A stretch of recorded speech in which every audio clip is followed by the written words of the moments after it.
गङ्गातरङ्गरमणीयजटाकलापं गौरीनिरन्तरविभूषितवामभागं नारायणप्रियमनङ्गमदापहारं वाराणसीपुरपतिं भज विश्वनाथं वाराणसीपुरपतिं भज विश्वनाथम्। अत्र भवतां समेषां स्वागतम विद्यते। हम लोग शिवराज विजय के प्रथम निश्वास के पढ़ने के क्रम में आज का 12 नंबर का पाठ पढ़ेंगे। इसके पूर्व हम लोग 11 पाठ पढ़ चुके हैं। तो पीछे के पाठ में हमने इस 18 नंबर के पैराग्राफ तक हमने विचार कर लिया था। यहाँ तक का जो कथा है, यहाँ तक का जो यह कथानक चल रहा था हमारा, उसमें योगीराज जो है उनको ये नहीं पता है कि यह औरंगजेब का समय है। उन्हें ऐसा लग रहा है कि ये विक्रमादित्य का समय है कि नहीं। तो यही सोच करके, जैसे कि वो ब्रह्मचारी गुरु ने बताया योगीराज से कि यह जो बालिका का रोदन आ रहा है वह बालिका कहाँ से आई है। जब ये ऐसा प्रश्न किए योगीराज कि ये रोदन कहाँ से आ रहा है, तो इसके बाद जो ब्रह्मचारी गुरु है उन्होंने बताना प्रारंभ किया था कि बालिका कहाँ से आई है इस आश्रम में, क्योंकि ये तो आश्रम है, ये तपोवन है, इसमें ब्रह्मचारी लोग रहते हैं। तो ये छोटी सी बालिका कन्या कहाँ से आई है, और वो भी रो रही है। अरे बालिका है तो है हंसती खेलती, लेकिन वो रो रही है, तो किसी को भी उत्कंठा होगी, जिज्ञासा होगी कि ये करुण रोदन कहाँ से आ रहा है। तो यही तो पूछे थे योगीराज ब्रह्मचारी गुरु से। तो ब्रह्मचारी गुरु ने बताना प्रारंभ किया था कि ये जो बालिका है वो यहाँ पर कैसे आई। तो ब्रह्मचारी गुरु ने बताया योगीराज से कि यह बालिका, इस बालिका को एक यवन युवक एक स्त्री के, इसकी माता के हाथ से अपहरण करके इधर ही की तरफ ले आ रहा था। तो ये इस जंगल में आया तो इस जंगल में एक भालू आ गया। तो भालू के डर से वो उस कन्या को वहीं छोड़ करके, जिसको अपहरण करके ले आ रहा था, उस कन्या को वहीं छोड़ के और स्वयं सालमली वृक्ष यानी कि सेमल के पेड़ पर चढ़ गया। और बालिका डर के मारे संयोगवश भागती भागती हमारे आश्रम के किनारे आ पहुंची और आ करके वहीं रो रही थी। तो हमको, चूँकि हम वहीं बैठ करके शाम के समय पढ़ा रहे थे बच्चों को, तो हम जब उसका रोदन सुने तो हम अपने छात्रों को भेजे। तो छात्र हमारा जा कर के देखा और उसे लेकर के आया। और वो छात्रा बहुत डरी हुई थी, कन्या बहुत डरी हुई थी। तो हमने बहुत उसको मनाया, उसको जल पिलाया, उससे प्रेम पूर्वक व्यवहार किया। उसके बाद वह बालिका ने बताया कि मैं इसी बगल में एक गांव है, उस गांव में रहने वाली एक ब्राह्मण स्त्री की मैं पुत्री हूँ, माने ब्राह्मण कुल की मैं पुत्री हूँ, ऐसा उस बालिका ने बताया।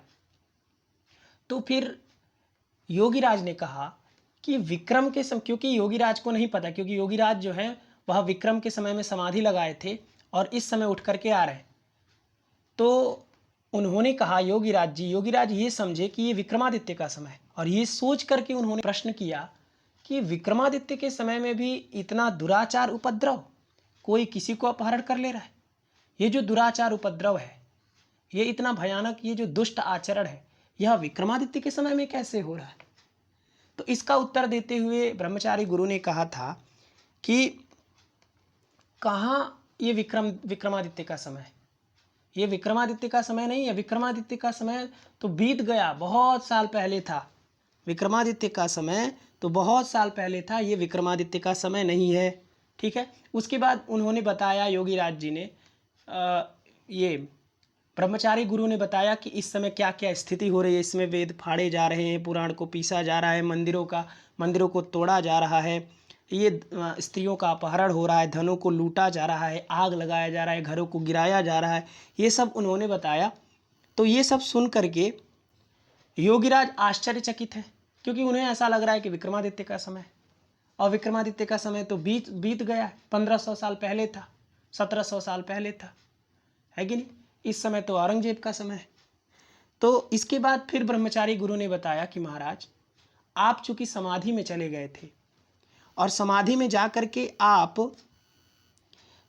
जो योग की प्रक्रिया होती है, जिसमें आप प्रवेश कर जाते हैं, तो आप ब्रह्म तत्व में लीन हो जाते हैं, आपको ब्रह्म का साक्षात हो जाता है। और जब ब्रह्म का साक्षात हो जाता है, तब आपको इस दुनिया से कोई मतलब नहीं रह जाता। फिर आप लाखों वर्षों तक, सैकड़ों वर्षों तक आप उस ब्रह्म तत्व में लीन हो जाते हैं, और आपका आनंद मात्र स्वरूप हो जाता है, और आप वहीं पर स्थित हो जाते हैं। तो वही हाल आपका हो गया था। तो उस सब प्रक्रिया को उन्होंने बताया था इस 18 नंबर के पैराग्राफ में कि देखिए कि ये सब बताया था कि ततः सर्वेषु, है कि नहीं, ततः सर्वेषु स्तब्धेषु चकितेषु च। इसके बाद सभी स्तब्ध और चकित रह गए, है कि नहीं, क्योंकि ऊपर देखिए, ऊपर ब्रह्मचारी गुरु योगीराज जी हैं, वो ब्रह्मचारी गुरु से बताए कि कथम एतत्, है कि नहीं, ये कैसे हो सकता है। यह एव कल ही बीते हुए दिन में ही पर्वतीयान शकान विनिर्जित्य, पर्वतीय शकों को जीत करके महता जय घोषेण, महान जय घोष के साथ स्वराजधानी आयातः श्रीमान आदित्य पदलांछनो वीर विक्रमादित्य, माने अपने राजधानी को लौटे थे पर्वतीय शकों को जीत करके महान जय घोष के साथ अपने राजधानी को श्रीमान आदित्य पद से सुशोभित जो वीर विक्रमादित्य हैं वो लौटे थे। और आप कह रहे हैं कि ये औरंगजेब का समय, और कल ही वो लौट करके आए थे, मैंने देखा था। इसलिए अद्यापि तद विजय पताका मम चक्षुषोः अग्रतः इव समुद्धूयन्ते, इसलिए आज भी उनके विजय की पताका जो है वो मेरी आंखों के आगे मानो उड़ सी रही है। अधुनापि तेषां पटः गोमुखादीनां निनादः कर्णसस्कुलिं पूरयति इव, आज भी वो जो पटह और गोमुख आदि का जो निनाद है, ध्वनि है, शब्द है, वह मेरे कान के छिद्रों को मानो भर सी रही है। तत्तु कैसे आप कह रहे हैं कि वर्षाणाम सप्तशतकानि व्यतीतानि, सप्तदश शतकानि व्यतीतानि, तो आप कैसे कह रहे हैं कि 1700 वर्ष व्यतीत हो गए, है नहीं, 1700 वर्ष व्यतीत हो गए, वर्षों का 1700 बीत गया, ये आप कैसे कह सकते। तो यही तो, जब ऐसे अगल बगल लोग खड़े हुए सुन रहे हैं तो उनको आश्चर्य होगा ना, अरे ये वीर विक्रमादित्य का बात कर रहे हैं, जो कि हमारी 50वीं पीढ़ी भी, उस वीर विक्रमादित्य के समय की 50वीं पीढ़ी भी इस समय नहीं होगी, और ये कह रहे हैं कि कल ही वीर विक्रमादित्य पर्वतीय शकों को जीत करके आए हैं, उनकी विजय पताका आज भी मेरी आंखों के सामने लहरा रही है। तो ये सुनेगा तो कोई भी आश्चर्य होगा, इसलिए अगल बगल खड़े सभी लोग आश्चर्य हो गए। इसलिए ततः सर्वेषु स्तब्धेषु चकितेषु च, इसके बाद सभी लोग स्तब्ध हो गए। स्तब्ध का मतलब होता है निश्चल हो जाना, एकदम हक्का बक्का हो जाना, एकदम चुप खड़े टाइट। तो ततः सर्वेषु स्तब्धेषु, सबके स्तब्ध और चकित माने आश्चर्यचकित हो जाने पर ब्रह्मचारी गुरुणा प्रणम्य कथितम, ब्रह्मचारी गुरु के द्वारा प्रणाम करके कथितम कहा गया। फिर उन्होंने पूरा बताया कि आप कहाँ कहाँ चले गए थे, तो लिखे भगवान, हे भगवान, है कि नहीं, माने ब्रह्मचारी गुरु योगीराज के लिए संबोधन कर रहे हैं, भगवान आप बद्ध सिद्धासन ही निरुद्ध निश्वास ही, आप चूंकि सिद्धासन को बांध लिए थे और निरुद्ध निश्वास ही, आपने सांस को रोक लिया था, प्रबोधित कुंडलिनी कई, और आप कुंडलिनी नाम की जो शक्ति है उसको जगा लिए थे, और विजित दशेंद्रिय ही, आपने दशों इंद्रियों को जीत लिया था, और अनाहत नाद तंतुम अवलंब्य, अनाहत नाद की जो, अनाहत जो नाद है, जो ध्वनि है, उसके तंतु का सहारा लेकर के आपने आज्ञा चक्र जो कि दोनों भौहों के बीच में होता है उसको आपने स्पर्श कर लिया था। और उसके बाद चंद्रमंडलम भित्वा, फिर चंद्रमंडल में आप प्रवेश कर गए थे, और चंद्रमंडल का भेदन करके तेजः पुंजम अविगणय, उस चंद्रमंडल में रहने वाला जो तेज पुंज है, तेज का समूह है, उसकी आपने गणना नहीं किया, क्योंकि उसमें लोग जा करके उसी में फंस जाते हैं, लेकिन आप उसको भी पार कर गए। इसलिए तेजः पुंजम अविगणय्य सहस्रदल कमलस्यांतः प्रविश्य, उसके बाद जब आप चंद्रमंडल से आगे बढ़े तो आपने सहस्रदल कमल के अंदर प्रवेश करके, सहस्रदल कमल जो होता है, जो हम लोग का मस्तिष्क होता है, उसके ऊपर के बीच वाले भाग में होता है, सर के बीच भाग में होता है सहस्रदल कमल। तो आप उस सहस्रदल कमल के अंदर प्रवेश कर गए थे, और वहीं पर आपको परमात्मानम, देखिए परमात्मानम साक्षात्कृत्य, आपको परमात्मा का साक्षात हो गया था, और परमात्मा का साक्षात करके तत्रैव, वहीं पर, अर्थात सहस्रदल कमले एव, उस सहस्रदल कमल में जहाँ पर परमात्मा का साक्षात हो गया था, वहीं पर रममाणई, आप रमण करने लगे थे, और मृत्युंजयी, आप मृत्यु को जीत लिए थे, और आनंद मात्र स्वरूपई, और आपका स्वरूप आनंद मात्र हो गया था।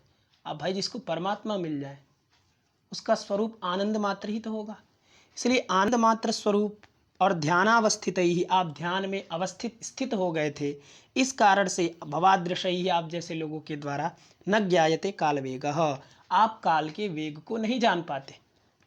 तस्मिन् समये भवता ये पुरुषाः अवलोकिताः, तस्मिन् समय, उस समय में, अर्थात जब आप समाधि लगाए थे विक्रमादित्य के समय में, आपके द्वारा ये पुरुषाः अवलोकिताः, जो पुरुष देखे गए थे, तेषां पुरुषाणाम, उन पुरुषों का, 50तमोपि पुरुषः नावलोक्यते इदानीम, माने इदानीम संप्रति, आपने उस समय विक्रमादित्य के समय जब आप समाधि लगाए थे, उस समय आप जिस पुरुष को देखे थे, उस पुरुष का 50वां पीढ़ी भी इस समय आपको देखने को नहीं मिलेगा। इतना समय व्यतीत हो गया। ठीक है। अद्य न तानि स्रोतांसि नदीनाम, आज जो है नदियों का वह स्रोत नहीं है जो उस समय था। और नसा संस्था नगराणाम, नगराणाम संस्था सा न, और नगरों की जो स्थिति है वह भी वह नहीं है जो उस समय थी। और नसा आकृति ही गिरीडाम, गिरीडाम आकृति भी सा न, अर्थात वह आकृति भी गिरियों की नहीं है जो उस समय थी। और नसा सांद्रता विपिनीनाम, विपिनानाम, विपिनानाम माने अरण्यानाम, जो अरण्य है, जो जंगल है, उनकी जो सांद्रता माने जो सघनता है कि नहीं, जो सघनता है वह भी साना, वह वैसी नहीं है जैसे विक्रमादित्य के समय थी। और किम अधिकम कथयामा, और मैं अधिक क्या कहूँ, भारतवर्षम अधुना, भारतवर्षम अधुना अन्यादृशमेव संपन्नमस्ति, अधुना भारतवर्षम, आज भारतवर्ष, अन्यादृशमेव, अन्य तरह ही, संपन्नमस्ति, संपन्न है, माने अन्य तरह दिख रहा है। विक्रमादित्य के समय जिस तरह का भारत था, उस तरह का भारत आज 1700 साल बाद बिल्कुल भी नहीं है, पूरी तरह से बदल चुका। यहाँ तक तो हमने पीछे के पाठ में देखा। इसके बाद देखिए, इदम आकर्ण्य, इदम माने इदम ब्रह्मचारी गुरु वचनम, यह जो ब्रह्मचारी गुरु का वचन है, इस वचन को आकर्ण्य माने निशम्य, सुन करके, है कि नहीं, इदम आकर्ण्य, यह सुन करके, किंचित स्मित्वा इव, किंचित माने कुछ, स्मित्वा इव माने किंचित, स्मित्वा माने हंस करके, इव माने मानो। तो इदम आकर्ण्य, यह सुन करके, किंचित स्मित्वेव मानो कुछ हंस रहे हैं, इस प्रकार का माने कुछ हंस करके, परितः अवलोक्य, परितः माने सर्वतः, चारों तरफ, अवलोक्य माने दृष्टवा, देख करके, योगी जगाद, योगी बोले। ठीक है। इदम ब्रह्मचारी गुरु वचनम, आकर्ण्य माने सुन करके, किंचित स्मित्वा इव, कुछ हंस करके, मानो कुछ हंस करके, परितः अवलोक्य, चारों तरफ देख करके, योगी जगाद, योगी बोले, योगीराज जो है वो योगीराज बोले। जगाद लिट्लकार का रूप है गद व्यक्तायम वाची धातु का। जगाद जगदतु जगदु, जगदित जगदथु, जगद जगाद, जगद जगदिव जगदिम, इस तरह रूप चलता है। तो जगाद का मतलब हुआ बोले, कौन बोले, तो योगी जगाद। ठीक है ना, कुछ हंस करके बोले और चारों तरफ देख करके बोले। क्या बोले कि सत्यम न लक्षितो मया काल वेगा, सत्यम सही बात है, मया समय वेगा, मेरे द्वारा जो समय का वेग है, जो काल का वेग है, उसको न लक्षिता, नहीं जाना गया, मैं समय के लक्ष्य को नहीं जान पाया, ये सत्यम, ये सही कह रहे हैं आप, हम सच में काल के वेग को नहीं जान पाए। ठीक है ना, ये तो ब्रह्मचारी गुरु ने बताया योगीराज जी को कि आप काल के वेग को नहीं जान पाए क्योंकि आप परम तत्व परमात्मा का साक्षात कर लिए थे और वहीं रमण कर रहे थे और आप मृत्युंजय हो गए थे, इसलिए आपको न मृत्यु हो रही थी ना आपकी, और ना आप कुछ हो रहा था, आप चुपचाप ब्रह्मा में लीन थे, मस्त वहाँ आनंद मात्र स्वरूप हो गया था आपका, इसलिए आपने समय के वेग को नहीं जान पाए। तो फिर योगीराज ने कहा कि सत्यम सही बात है, न लक्षितो मया काल वेगा, मया समय वेगा, मया समय वेगः न लक्षितः, मया समय वेगः न लक्षितः, मेरे द्वारा समय वेग नहीं जाना गया, सत्यम सही बात है। युधिष्ठिरे समये कलित समाधि अहम वैक्रम समये उदस्थाम, युधिष्ठिरे समये, युधिष्ठिर शब्द से अण प्रत्यय होता है। युधिष्ठिरस्य अयम इति युधिष्ठिरः तस्मिन् युधिष्ठिरे, माने युधिष्ठिर का यह, इस अर्थ में युधिष्ठिर शब्द से तस्येदम सूत्र से अण होता है तो युधिष्ठिर बनता है। फिर उसका रूप चलाएंगे तो सप्तमी एक वचन में युधिष्ठिरे, अर्थात युधिष्ठिर के समय में। ठीक है, तो युधिष्ठिरे समये माने युधिष्ठिर के समय में कलित समाधि अहम, कलितः समाधि ये न, असौ कलित समाधि, कलितः माने धारितः, माने धारण किया गया है समाधि जिसके द्वारा ऐसा अहम मैं, कलित समाधि अहम वैक्रम समय उदस्थाम, मैं विक्रम के समय में उदस्थाम माने उठा, उदस्थाम। ठीक है ना, माने युधिष्ठिर के समय में धारण किया हुआ समाधि वाला मैं वैक्रम समय में मैं उठा। पहली मैंने समाधि जो है वो युधिष्ठिर के समय में लगाई, तो युधिष्ठिर के समय में लगाए गए समाधि वाला मैं वैक्रम समय में मैं उदस्थाम माने उठा। उदस्थाम ये लुंग लकार का रूप है। लुंग लकार उत उपसर्ग, देखिए उत उपसर्ग है औरष्ठा गति निवृत्तौ धातु है, उससे लुंग लकार उत्तम पुरुष एक वचन में बनेगा उदस्थाम। उदस्थाम, उदस्थाम, इसका कर्ता कौन है? अहम। तो अहम उदस्थाम, मैं उठा। और मैं कैसा था? तो कलितः समाधि ये न, मैं कलित समाधि वाला था, माने मैंने समाधि को धारण किया था। कब धारण किया था समाधि को? तो युधिष्ठिरे समय, युधिष्ठिर के समय में समाधि को धारण करने वाला मैं वैक्रम के समय में, अर्थात वैक्रमस्य समय, वैक्रम माने विक्रमादित्यस्य समय, विक्रमादित्य के समय में उदस्थाम माने उठा था।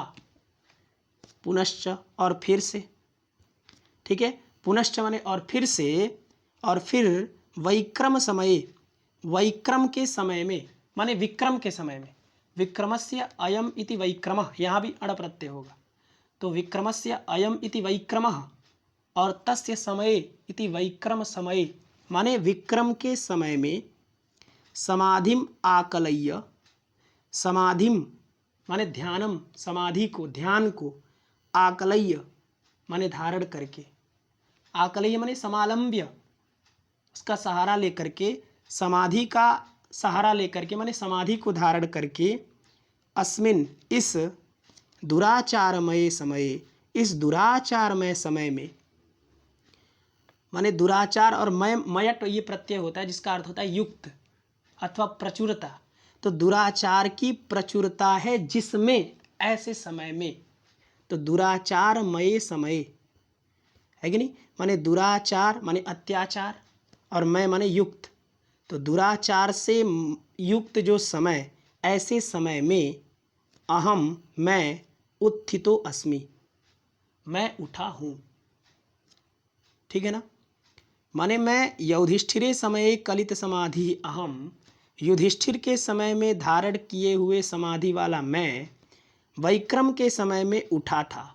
और पुनश्च और फिर से, वैक्रम समय समाधिम आकलय्य, विक्रम के समय में समाधि को धारण करके, अस्मिन दुराचारमय समय, इस दुराचारमय समय में अहम मैं उत्थितो अस्मि, मैं उठा हूँ, मैं उठा हूँ। ये का अपना जो ब्रह्मचारी गुरु हैं उन लोगों को योगीराज अपनी समाधि कब लगाए थे, कब उठे थे, फिर कब लगाएंगे, फिर कब उठेंगे, ये सब बताना चाह रहे हैं।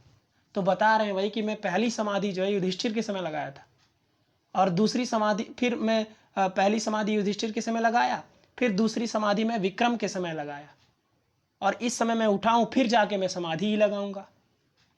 तो वही बताना चाह रहे हैं, इसलिए वो ये सब बातें कह रहे हैं। जो अगल बगल खड़े लोग हैं सभी लोग सुन रहे हैं। ठीक है, तो देखिए इसके बाद देखिए इन्होंने कहा कि पुनश्च और फिर से वैक्रम समय, वैक्रम के समय में माने विक्रमादित्य के समय में समाधिम आकलय्य, समाधि को धारण करके, अस्मिन दुराचारमय समय, अस्मिन माने इस दुराचारमय समय में, अहम उत्थितोस्मि मैं उठा हूँ।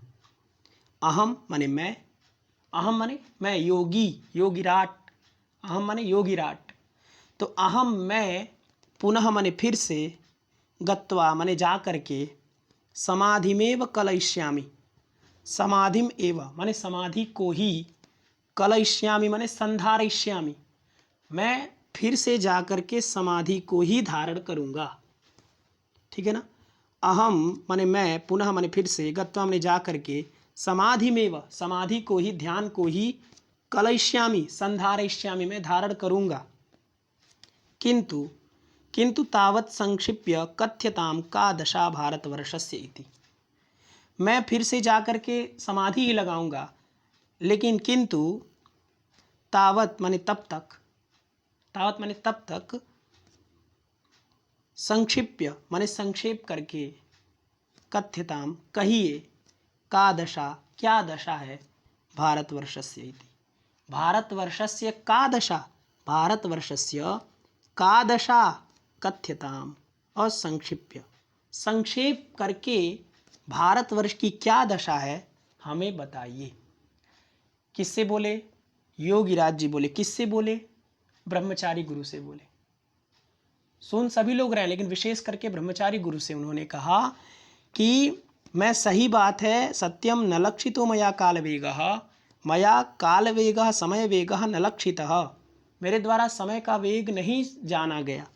युधिष्ठिर के समय में कलित समाधि अहम, समाधि को धारण किया हुआ मैं, वैक्रम समय विक्रमादित्य के समय में, उदस्थाम माने उठा, और पुनश्च और फिर से, वैक्रम समय समाधिम आकलय्य, विक्रम के समय में समाधि को धारण करके, अस्मिन दुराचारमय समय, इस दुराचारमय समय में, अहम उत्थितोस्मि मैं उठा हूँ, अहम मैं पुनर्गत्वा फिर से जा करके, समाधिमेव कलयिष्यामि समाधि को ही धारण करूँगा।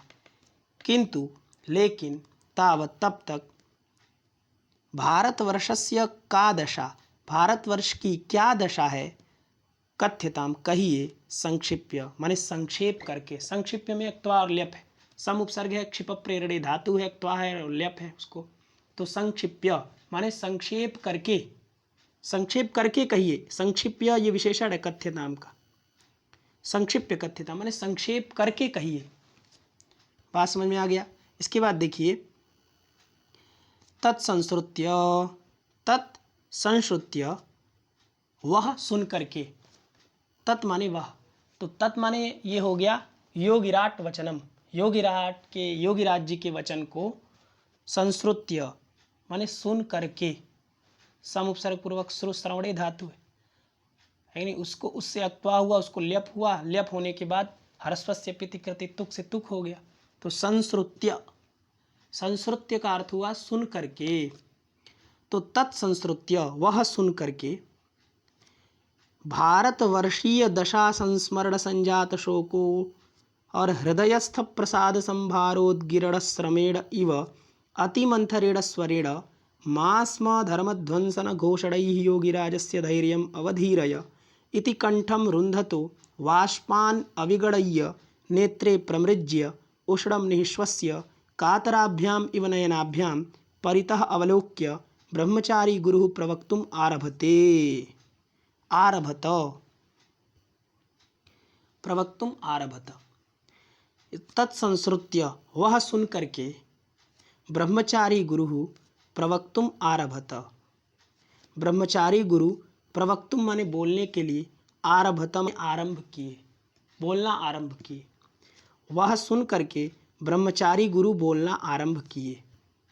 क्या सुन करके?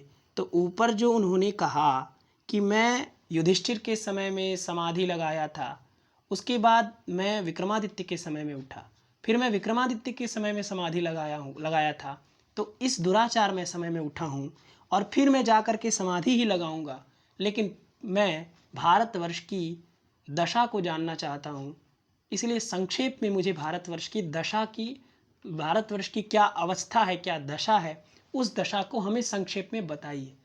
ये निवेदन किया था किसने? योगीराज ने। तो इसको सुन करके ब्रह्मचारी गुरु बोलना आरंभ किए। ठीक है, क्या बताएंगे? तो भारतवर्ष की दशा को बताएंगे। लेकिन भारतवर्ष की दशा इतना दुराचारमय है, इतना माने अत्याचार से युक्त है, इतना दुष्टतापन से भरा हुआ है, इतना निंदनीय है, सनातन और हिंदू के लिए इतना निंदनीय है कि कहने से पहले ब्रह्मचारी गुरु की स्थिति कहने लायक नहीं थी। माने परेशान हो गए थे। वो ये सोच रहे थे ब्रह्मचारी गुरु, मैं बोलूँ तो कैसे कहूँ, किस तरह से कहूँ, इतना हम लोगों के ऊपर अत्याचार हो रहा है। तो उनकी स्थिति क्या है ब्रह्मचारी गुरु की, वह इस पूरे बीच के पैराग्राफ में बताया गया है कि ब्रह्मचारी गुरु कैसे हैं। ठीक है, तो ब्रह्मचारी गुरु का देखिएगा, उसका विशेषण है कि ब्रह्मचारी गुरु कैसे हैं। तो भारतवर्षीय दशा, भारतवर्षीय जो दशा माने भारतवर्ष की जो दशा, तो भारतवर्षीय दशा के संस्मरण माने याद करने से, भारतवर्ष की दशा को याद करने से संजात माने हो गया उत्पन्न हुआ है शोक जिसको, ऐसे जो ब्रह्मचारी गुरु हैं। अर्थात जब ब्रह्मचारी गुरु से योगीराज ने कहा कि भारतवर्ष की दशा को कहिए, तो ब्रह्मचारी गुरु ने भारतवर्ष की दशा का संस्मरण किया, याद किया। तो जैसे ही उन्होंने याद किया भारतवर्ष की दशा को, तो उनके अंदर एक बहुत बड़ी शोक का लहर उमड़ आया। क्यों? क्योंकि भारतवर्ष की दशा हमारे हित में नहीं थी, बहुत दुराचार में था।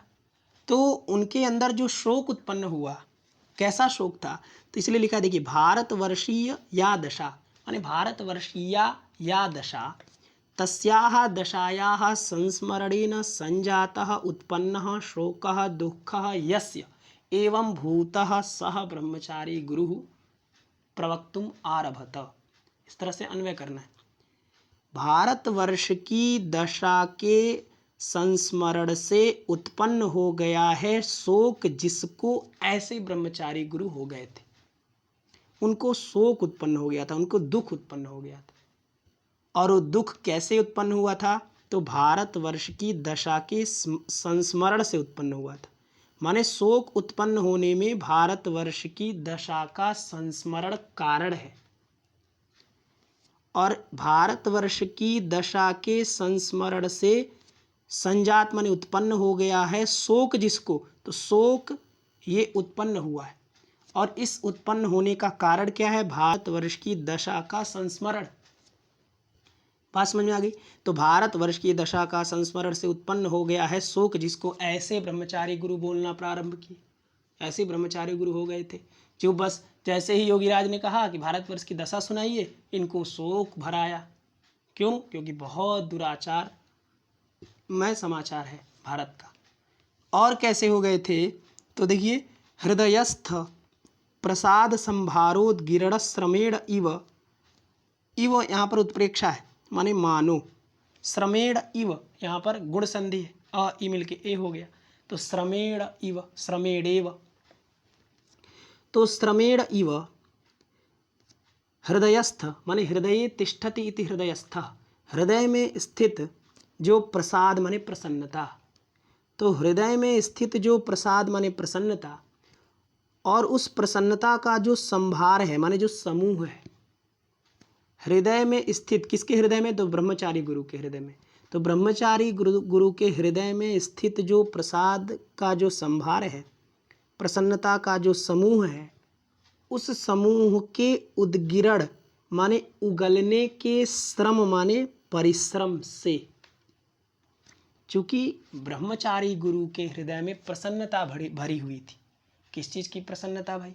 योगीराज जी आए हैं उनके घर, इस बात की प्रसन्नता भरी हुई थी उनके मन में।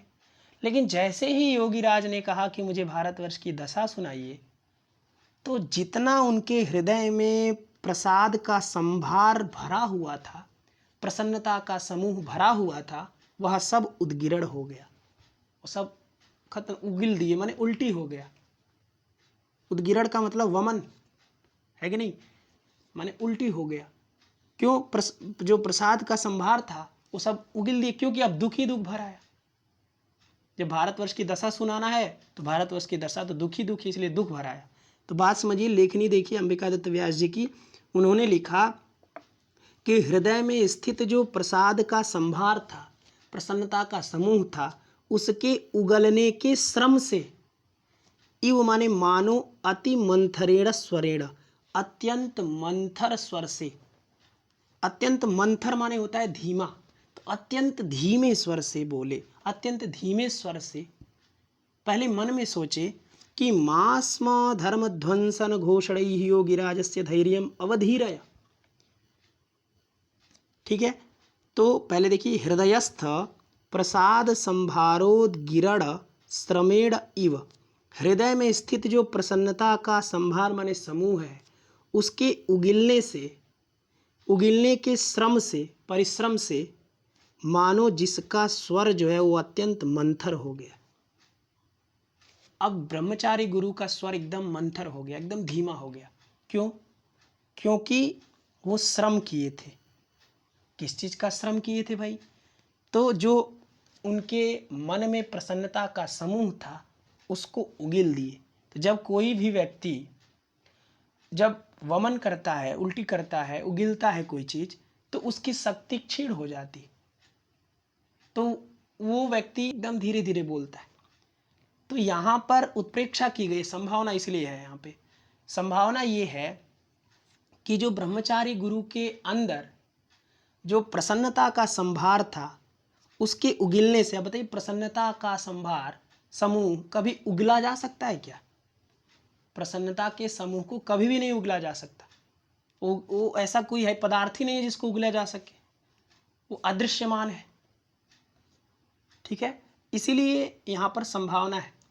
तो प्रसाद के संभार के उगिलने के श्रम से मानो अत्यंत मंथर स्वर हो गया, और अत्यंत मंथर स्वर होने के अत्यंत मंथर स्वर से, और उन्होंने सोचा, ब्रह्मचारी गुरु जी मन में सोचे, क्या सोचे कि कहीं धैर्यम माने धैर्य को, अवधीरय मास्म, धैर्यम माने धैर्य जो है वह मास्म अवधीरय, कहीं विचलित न हो जाए। किसका धैर्य? तो योगिराजस्य, योगिराज का जो धैर्य है वह कहीं मास्म अवधीरय, कहीं विचलित ना हो जाए। और किस कारण से विचलित हो सकता है? तो धर्म ध्वंसन घोषणैः, धर्म का ध्वंस हो रहा है, धर्म का नाश हो रहा है, धर्म का मतलब पतन हो रहा है। तो इस धर्म ध्वंस की घोषणा से हम, अब ब्रह्मचारी गुरु जब योगीराज जी से हम कहेंगे कि हमारे ध्वंस का नाश हो रहा है, तो धर्म ध्वंस की जब मैं घोषणा करूँगा तो इस घोषणा से कहीं योगीराज का धैर्य जो है वह मास्म अवधीरय, कहीं विचलित ना हो जाए, ऐसा सोच रहे हैं ब्रह्मचारी गुरु। इति, ऐसा सोचते हुए कंठम रुंधतो वाष्पान अविगणय्य। ठीक है, तो ये बात आपको समझ में आ गई ऊपर वाली, कि तत् संस्कृत्य वह सुन करके भारतवर्षीय दशा संस्मरणेन संजातः शोकः यस्य, भारतवर्ष की दशा के संस्मरण माने याद से उत्पन्न हो गया है शोक, जिसको ऐसे ब्रह्मचारी गुरु हो गए थे। और कैसे हो गए थे? हृदयस्थ प्रसाद संभारोद्गिरण श्रमेण इव अतिमंथरेण स्वरेण, हृदय में स्थित जो प्रसन्नता का समूह है उसके उगिलने के श्रम से अत्यंत मंथर स्वर हो गया था। और ऐसे अत्यंत मंथर स्वर से उन्होंने सोचा कि कहीं धर्मध्वंस की घोषणा से योगीराज का धैर्य मास्म अवधीरय, कहीं विचलित ना हो जाए। इति, ऐसा सोचते हुए कंठम रुंधतः वाष्पान अविगणय्य, वाष्पान का मतलब होता है आंसू, वाष्प माने आंसू, और वाष्पान द्वितीय बहुवचन है, तो माने आंसुओं की, आंसुओं की। और कैसे आंसू थे? आंसू क्या करते हैं भाई? तो हमारे कंठ को रोकने वाले। कंठम रुंधतः, जो वाष्पान, ये रुंधतः द्वितीय बहुवचन है, विशेषण है वाष्पान का, है कि नहीं? रुंधन रुंधन्तौ रुंधन्तः, रुंधन्तम रुंधन्तौ रुंधतः, सत्री प्रत्यांत है, अर्थात कंठ को रोकने वाले जो वाष्प है। अब जब आंसू बहेगा तो कोई बोल थोड़ी पाता है, जब आंसू बहेगा तो कोई बोल नहीं पाता, इसीलिए जो वाष्प है वो कंठ को रोकने वाले। तो जब तक वाष्प बहेगा, जब तक आंसू बहेगा, तब तक आप कुछ बोल नहीं पाएंगे, क्योंकि आपका कंठ को रोकने वाला है वो। कंठम रुंधतः जो वाष्पान, कंठ को रोकने वाले जो वाष्प है कि नहीं। रुंधता में रुधिर है कि नहीं, रुधिर आवरणे धातु है। इसका मतलब आवरण है, ढक लेता है। कौन? वाष्प ढक लेता है कंठ को, माने कंठ को बोलने नहीं देता है वाष्प। तो ब्रह्मचारी गुरु आंसू निकल रहा है उनके आंखों से। जब आंखों से आंसू निकल रहे हैं तो बोल कैसे पाएंगे। इसीलिए लिखा है यहाँ पे कि कंठ को रोकने वाले जो आंसू हैं, ऐसे आंसुओं की अविगणय्य, माने गणना न करके। अब चूंकि आंसू बह रहे हैं तो उसको रोकना पड़ेगा ना, इसलिए अविगणय्य माने उसकी गणना न करके। अविगणय्य में विपसर्ग पूर्वक गण संख्याने धातु से अक्त्वा है और ल्यप है, और उसके पूर्व नए समास है। तो अविगणय्य, न विगणय्य इति अविगणय्य, माने गणना न करके। किसकी गणना न करके? तो वाष्पान। वाष्प कैसे हैं? तो कंठम रुंधता, कंठ को रोकने वाले जो वाष्प हैं, ऐसे वाष्पों की अविगणय्य माने गणना न करके। गणना न करके क्या कर रहे हैं?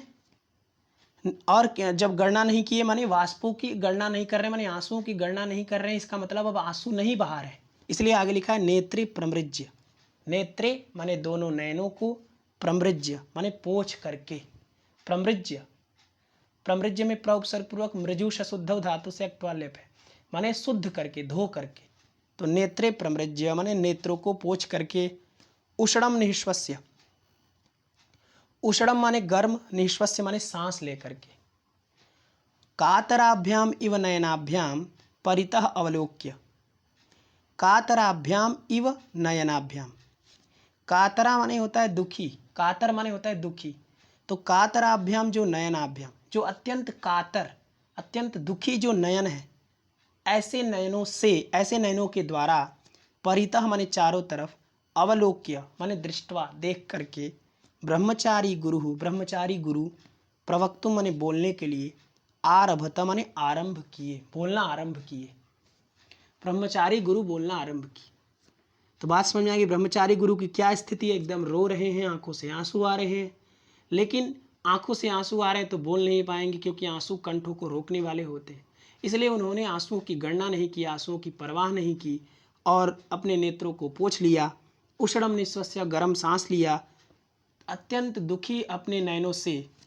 कातराभ्याम में तृतीया द्विवचन है, और नयनाभ्याम में भी तृतीया द्विवचन है, क्योंकि एक साधन है, इसके द्वारा देख रहे हैं। इसलिए कातराभ्याम इव नयनाभ्याम परितः माने समन्ततः, चारों तरफ, अवलोक्य देख करके, ब्रह्मचारी गुरु प्रवक्तुम आरभत। बात समझ में आ गई। इसके बाद देखिए, जब उन्होंने बोलना आरंभ किया तो संबोधन किया उन्होंने भगवन, माने हे भगवन। किसके लिए? योगी राज्य के लिए, कि हे भगवन, दंभोली घटिता इयम रसना, इयम रसना, यह जो मेरी रसना है। दंभोली घटिता, फिर इयम है, आ और ई मिलके गुण होके ए बन गया, तो दंभोली घटितेयम रसना। रसना माने जिह्वा होता है। तो जो मेरी जिह्वा, इयम जिह्वा, इयम रसना चूंकि स्त्रीलिंग शब्द है इसलिए इयम शब्द का प्रयोग है। इयम रसना, ये जो मेरी रसना है ना, वो कैसी है? तो दंभोली घटिता है। दंभोली घटिता, दंभोली माने वज्र होता है, दंभोली माने वज्र, और घटिता माने होता है निर्मिता। तो दंभोली घटिता माने दंभोली से घटित है, माने निर्मित है यह मेरी रसना। भगवान, मेरी यह जो रसना है वह दंभोली से बनी हुई है, वो दंभोली से निर्मित है, वज्र से बनी हुई है। क्यों ऐसा कह रहे हैं? या इसलिए आगे आगे देखिए, तो भगवान दंभोली घटिता इयम रसना, यह जो मेरी रसना है वह दंभोली से बनी हुई है, वज्र से बनी हुई है। या जो मेरी रसना, जो कि वज्र से बनी हुई है, यह मेरी रसना दारुड़ दानवो दंतो दीर्णैहि न दीर्यते, माने मेरी यह जो रसना है वह दंभोली से बनी हुई है, वज्र से बनी हुई है। या जो रसना न दीर्यते, फट नहीं जा रही है। किस कारण से? तो दारुड़ दानव, दारुण माने भयंकर, जो ये दानव हैं, ये राक्षस हैं, इनके उदंत, दारुण दानवो दंत लिखा है, तो दारुणानाम दानवानाम उदंता, जो उदंत माने होता है वार्ता, कहानी, वृत्तांत। उदंत माने होता है वृत्तांत, कहानी, कथा। तो दारुण दानवों का जो उदंत है, जो कथा है, जो कहानी है, जो वार्ता है, जो उन लोगों का, उसके उदीरणई ही माने कथनई, कहने से, है कि नहीं। माने मेरी जो जिह्वा है उसी से तो मैं उनकी कहानी को कहूँगा। तो मेरी जो रचना है वह दंभोली से बनी हुई है, वज्र से बनी हुई है, या जो इस दारुण दानवों की कथा कहने से फट नहीं जा रही है। फट जाना चाहिए। हमारी जो रचना है इन लोगों का कथा कहने से अच्छा है फट जाए, तात्पर्य यही है ना, है कि नहीं। अभिधा तो ये निकला, लेकिन प्रतीयमान अर्थ भी कुछ होता है ना, ध्वन्यालोककार कहते हैं। प्रतीयमान जो अर्थ होता है वही किसी भी काव्य की शोभा में महत्वपूर्ण भूमिका निभाता है। तो यहाँ प्रतीयमान अर्थ क्या है, क्या प्रतीत हो रहा है।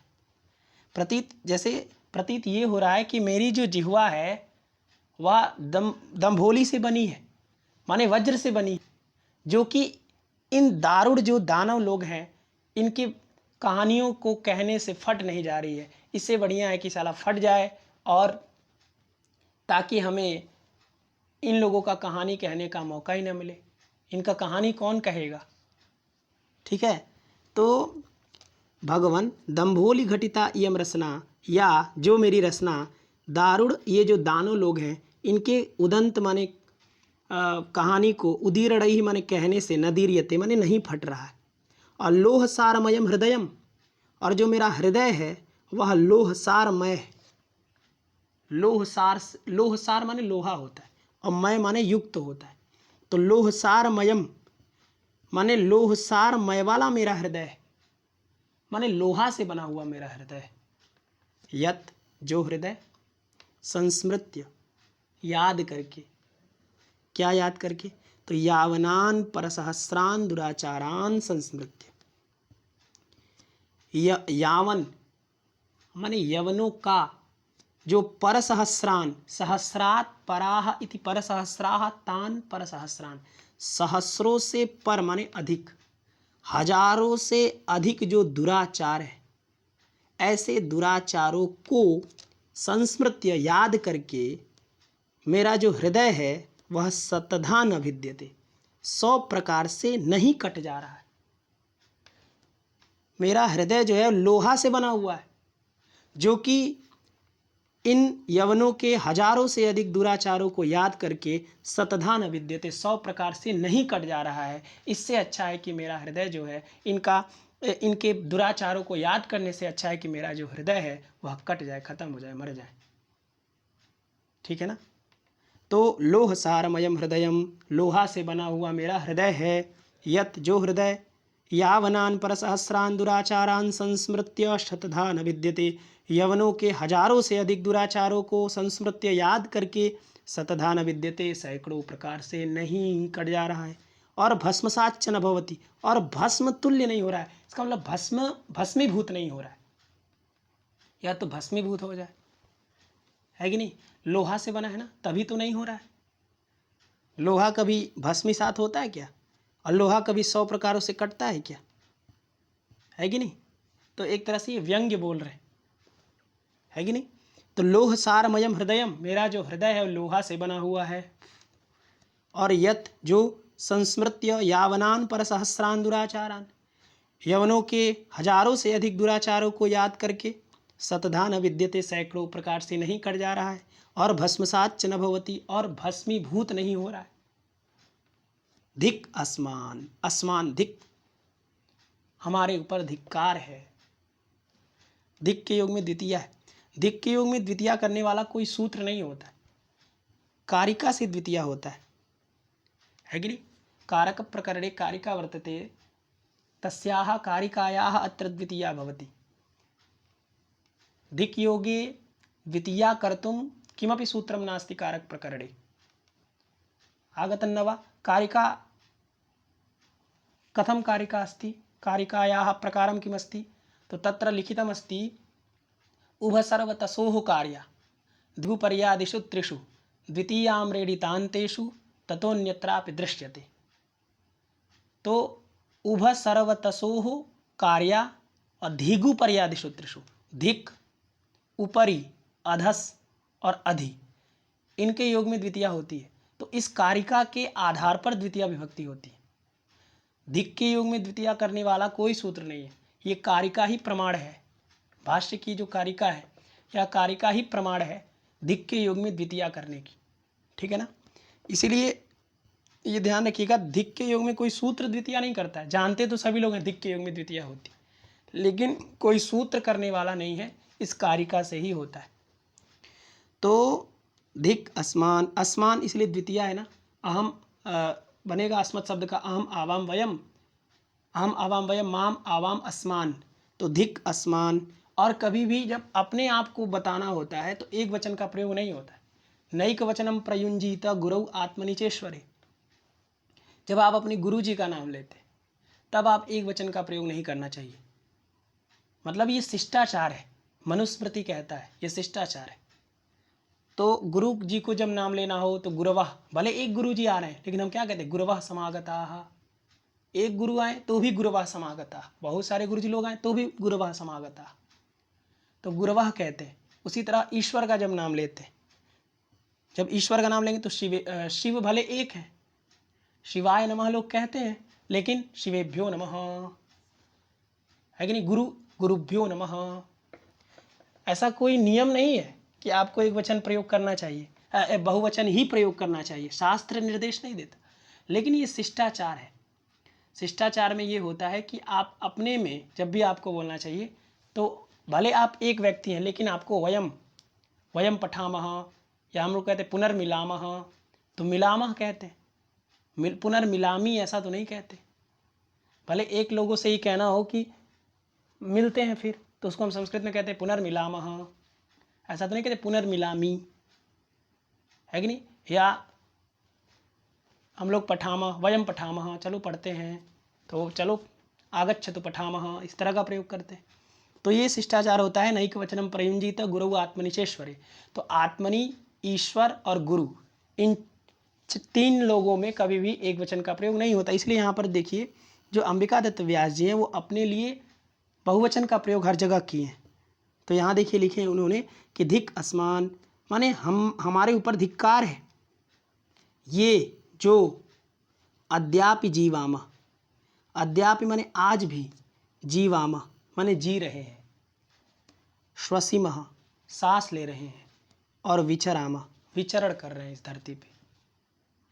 हमारे ऊपर धिक्कार है जो आज भी जी रहे हैं, सांस ले रहे हैं, और विचराम विचरण कर रहे हैं, और आत्मनः आर्यवंश्यांश्च अभिमन्यामहे, और आत्मनः माने अपने आप को, आर्यवंश्याम माने आर्यवंश में उत्पन्न, अभिमन्यामहे अंगीकुर्मः, हम ऐसा स्वीकार कर रहे हैं, हम ऐसा मान रहे हैं कि हम आर्यवंश में उत्पन्न हैं, इसलिए धिक अस्मान, हमारे ऊपर धिक्कार है जो आज भी मैं जी रहा हूँ, सांस ले रहा हूँ,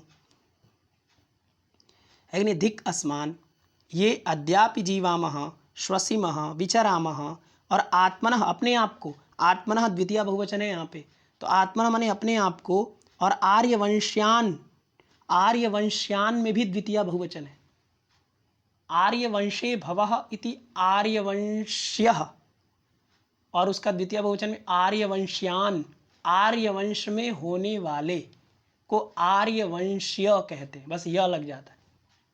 आर्यवंश और आर्यवंशीय दोनों में अंतर है। आर्यवंश में होने वाले को आर्यवंशीय कहते हैं। तो आर्यवंश्यान माने आर्यवंश में होने वाले, आत्मन माने अपने आप को, अभिमन्यामहे माने हम स्वीकार कर रहे हैं, मान रहे हैं, इस बात पर हमें धिक्कार है। हम आर्यवंशी हैं तो हमें उसका मुकाबला करना चाहिए, उन लोगों को मृत्यु के घाट उतारना चाहिए, अपने धर्म की रक्षा करनी चाहिए, लेकिन वयम असमर्थाः स्मः, हम सब असमर्थ हैं, हम कुछ नहीं कर सकते। ठीक है, इसलिए देखिए अब ये पूरा समझ गए आप कि भगवान दम्भोली घटिता इयम रसना, ये जो मेरी रसना है वह दम्भोली से घटित माने निर्मित है। या जो रसना दारुड़ दानवो दंतोदीरणैहि न दीर्यते, दानव जो दारुड़ जो दानव भयंकर जो दानव राक्षस हैं उनके इस उदंत माने कथा कहानी उदीरणैहि माने कहने से न दीर्यते नहीं फट जा रहा है। और लोहसारमयम हृदय, मेरा जो हृदय है वह लोहसारमय है, लोहा से बना हुआ है। यत जो हृदय यावनान पर सहस्रान दुराचारान संस्मृत्य, यवनों के हजारों से अधिक दुराचारों को याद करके शतधा न विद्यते, सैकड़ों प्रकारों से नहीं विदिर्द्वैधिकरणे माने दो भागों में नहीं बढ़ जा रहा है। और भस्मसाच्च न भवति, और भस्मीभूत नहीं हो रहा है। धिक अस्मान, हमारे ऊपर धिक्कार है। ये अद्यापि जीवामः, जो आज भी मैं जी रहा हूँ। श्वसिमः, सांस ले रहा हूँ। विचरामः, विचरण करता हूँ। और आत्मनः आर्यवंश्यांश अभिमन्यामः, और अपने आप को आर्य वंश में उत्पन्न में मान रहा हूँ, इसलिए हमको हमारे ऊपर धिक्कार है। एक चीज़ आपको ध्यान रखना चाहिए, यहाँ पर देखिए दीपक अलंकार है कि नहीं। ये जो पूरा पैराग्राफ है ना, यहाँ से लेकर के ये यहाँ से लेकर के यहाँ अभिमन्यामहे तक, यहाँ से लेकर के अभिमन्यामहे तक जो है दीपक, कैसे दीपक अलंकार है। देखिए दीपक अलंकार का लक्षण जो है कैसे है। काव्य प्रकाशकार अर्थालंकार में दीपक अलंकार का लक्षण करते हैं। सकृद वृत्तिस्तु धर्मस्य प्रकृता प्रकृतात्मनाम शैव क्रियाशु बहुवीषु कारकस्येति दीपकम। अर्थात जहाँ पर दो प्रकार का दीपक है।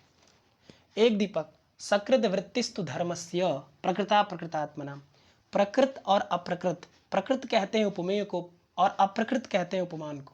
तो अर्थात जहाँ पर उपमान और उपमेय, उपमान उपमेय का तात्पर्य हुआ शब्द, समझिए जहाँ पर शब्द, उपमान और उपमेय जो शब्द होंगे उन शब्दों का जो धर्म है, धर्म माने क्रिया, सकृत वृत्तिस्तु धर्मस्य में जो धर्मस्य है उसका तात्पर्य वहाँ पर क्रिया लिया गया है।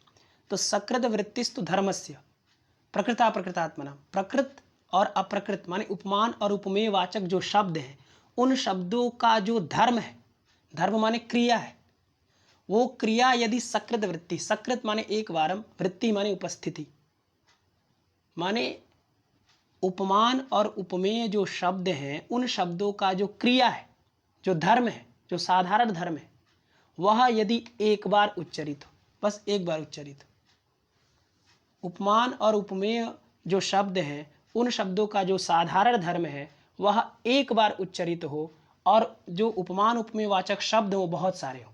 धर्म एक बार उच्चरित हो लेकिन उपमान और उपमेय वाचक शब्द बहुत सारे हों उस श्लोक में, तो उस श्लोक में दीपक अलंकार होता है। जैसे इसका उदाहरण देखिए, यहाँ पर उस प्रकार से नहीं है लेकिन इसका भी उदाहरण आप देख लीजिए। इसका उदाहरण काव्य प्रकाशकार देते हैं। कृपणानाम धनम नागानाम फड़मणिः केसराश्च सिंहानाम कुलपालिकानाम च स्तनाः कुतः स्पृश्यन्ते अमृतानाम। इस श्लोक में देखिए इसका अर्थ होता है कि जो कृपण व्यक्ति है, माने जो दरिद्र व्यक्ति है, उनका जो धन है उसको भला कौन स्पर्श कर सकता है। और कैसा कृपण व्यक्ति, जो सचेतन है, अमृता नाम, जो मरा हुआ नहीं है।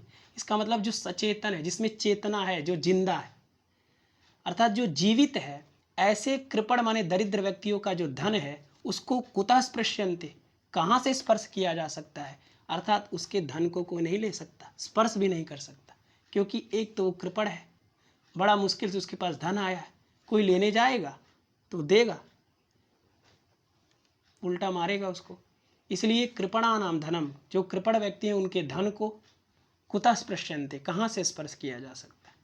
और कृपणा नाम धनम नागा नाम फड़मणि, जो नाग है, और कैसे नाग, सचेतन नाग, इसलिए सब में अमृता नाम विशेषण है। अमृता नाम माने जो मृत नहीं है, जो जीवित है, ऐसा जो नाग है उसके फड़मणि को, उसके फन को भला कौन स्पर्श कर सकता है। कुतः स्पृश्यन्ते, तो जो कुतः स्पृश्यन्ते है उसका प्रत्येक उपमान और उपमेय, ये जो उपमेय शब्द यहाँ पर आपको श्लोक में प्रस्तुत किए गए, कृपण, कृपणों का धन, धन क्या उपमेय है। उसके बाद नागा नाम फड़मणि, नागों का जो फड़ है ये क्या उपमेय है। तो उपमेय बहुत सारे शब्द होंगे, लेकिन कुतः स्पृश्यन्ति ये जो धर्म है, ये जो क्रिया है, इसका सब में अन्वय होगा, तो इसी को तो दीपक अलंकार कहते हैं। आगे देखिए, तो नागा नाम फड़मड़ी, नागों के फन को भला कहाँ, कौन, कुतः स्पृश्यन्ते, कहाँ से स्पर्श किया जा सकता है। और नागा नाम फड़मड़ी केसराश्च सिंहानाम, सिंहानाम केसरा, सिंह के जो केसर माने बाल है, जो उसके बाल हैं, उसको भला कौन स्पर्श कर सकता है। और कुलपालिका नाम चस्तना, और कुलपालिका माने कुलवधु, स्त्री जो है, कुल की जो वधु है, स्त्री है, उसके स्तनों को भला कौन स्पर्श कर सकता है। तो कुतः स्पृश्यन्ते ये जो क्रिया है, ये जो धर्म है, वह एक ही बार सकृत वृत्ति, एक ही बार उच्चरित है, लेकिन जो उसके उपमेय और उपमान हैं वो बहुत सारे हैं, तो यहाँ पर दीपक अलंकार होता है।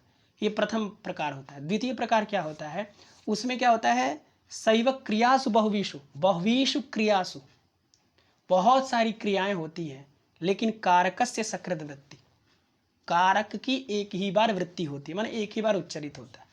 वही जो दूसरा वाला दीपक अलंकार है वही यहाँ पर है। यहाँ पर देखिए, जो क्रिया है, बहुवीषु क्रियासु, बहुत सारी क्रियाएं होती हैं, उन क्रियाओं के मध्य में एक ही कारक होता है। यहाँ पर देखिए, जीवामः एक क्रिया है, श्वसिमः दूसरी क्रिया है, विचरामः तीसरी क्रिया है, अभिमन्यामहे चौथी क्रिया है। तो बहुवीषु क्रियासु हुआ कि नहीं हुआ, बहुत सारी क्रियाएं हैं, है कि नहीं, बहुत सारी क्रियाएं हैं, माने 3 से अधिक होती है तो बहुत सारी क्रियाएं होती है, ठीक है ना। तो जीवामः, श्वसिमः, विचरामः, अभिमन्यामः, ये 4 क्रियाएं हैं। इन क्रियाओं के मध्य में एक ही कारक है, वो है ये कारक है। ये क्या, कर्तृकारक है कि नहीं। ये कहाँ बनता है, यह यौ ये, तो ये कर्तृकारक है ना, ये से बोध हो रहा है ना ब्रह्मचारी गुरु का, है कि नहीं। ये माने ब्रह्मचारी गुरवः, जो मैं ऐसा बताना चाह रहे हैं ना कि धिक अस्मान, हमारे ऊपर धिक्कार है, जो मैं ब्रह्मचारी गुरु अद्यापि आज भी जी रहा हूँ, सांस ले रहा हूँ और विचरण कर रहा हूँ, और अपने आप को आर्यवंशी समझ रहा हूँ, आर्यवंश में उत्पन्न समझ रहा हूँ, तो मेरे ऊपर धिक्कार है। तो ये जो है, ये कारक है, कर्तृकारक है, जिससे बोध ब्रह्मचारी गुरु का हो रहा है। तो बहुवीषु क्रियासु जब कारकस्य सकृत वृत्ति ही, तो दीपकम, तो वहाँ पर दीपक अलंकार होता है, ठीक है ना। दीपक अलंकार की ये 2 प्रकार होते हैं। इसके बाद एक माला दीपक आता है, उसकी चर्चा तो तत्र वर्तते काव्य प्रकाशस्य दशमोल्लासे। तो आप ये समझ गए, आज इतना ही पाठ रहने देते हैं।